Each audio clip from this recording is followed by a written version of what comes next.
Hi there everyone, this is your friend Jake, and then in this tutorial video guys, we will learn and study on how to create a program using PHP that will ask the user to give a number, and then our program will count the number of digits that belongs in that certain number. Before we continue, I would like to say thank you very much to all my subscribers to my channel. We are improving in terms of by numbers. Thank you for your support, comments, suggestions, share. Your support is really appreciated. If you are new with my channel, please hit the like button, click the notification bell, select all so that you will be notified with my newly uploaded video, share, and don't forget to subscribe to my channel for more upcoming video tutorials. So let's get started.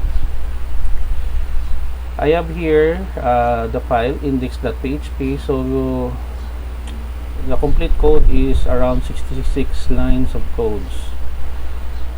I'm using Sublime as my text editor. So we have here the title, count digits in PHP, we have here CSS, and then by the way guys, I will put a link in the description below where you can download the program, the complete program listing of this program.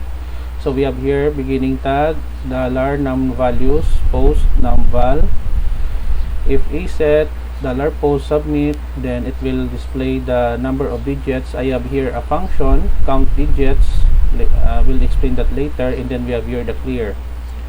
So this function, count digits, will count the number of digits in a certain number that is being given by the user. We have here $count. I initialize the variable to 0. So we have here while loop statement, while the numVal, whatever value that is being passed into our function count digits, not equal 0, numVal equals round, divide by 10, and then we have here increment by 1, return $count. Close, and then close tag. So we have here the header to count digits in PHP, yours truly. And then here we have here a very simple form that will ask the user to give a number. So we have here, they should type numeric, and then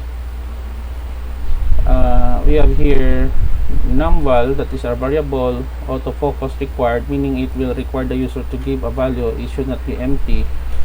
And then we have your value less than question mark PHP echo num values. It will display the value that is being given by our user after we press the submit button.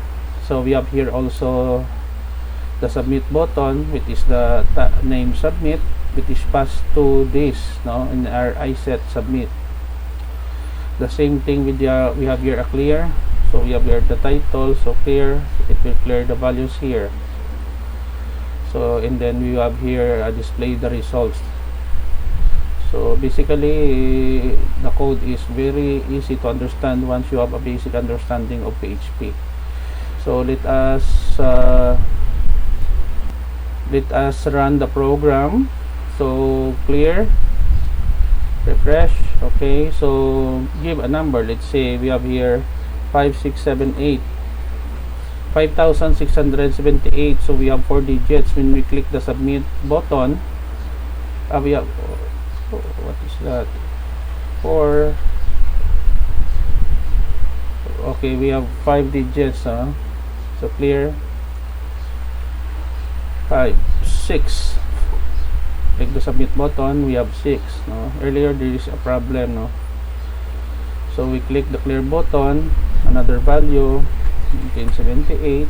Click the submit button, we have 4. The number of digits is 4.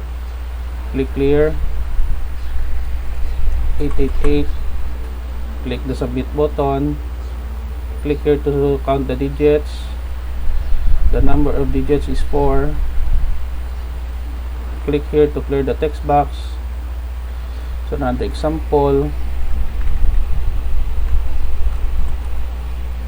Okay, so we have 9 digits. Click the submit button. So we have the number of digits is 9. Click clear.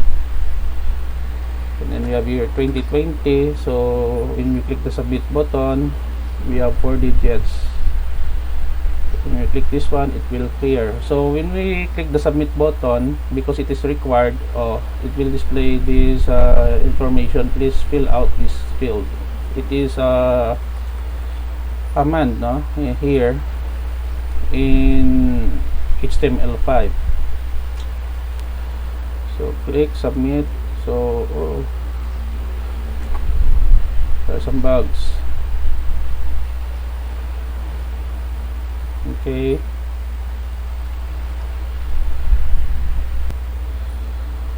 Okay, so this is the end of our tutorial video. I hope that you have learned something new in this tutorial on how to create count digits in PHP. Before we end, if you like this video tutorial, please hit the like button, leave a comment in the comment section of this video tutorial, share and subscribe to my channel for more upcoming video tutorials. This is your friend Jake saying see you in the next video tutorial, guys. Bye bye for now.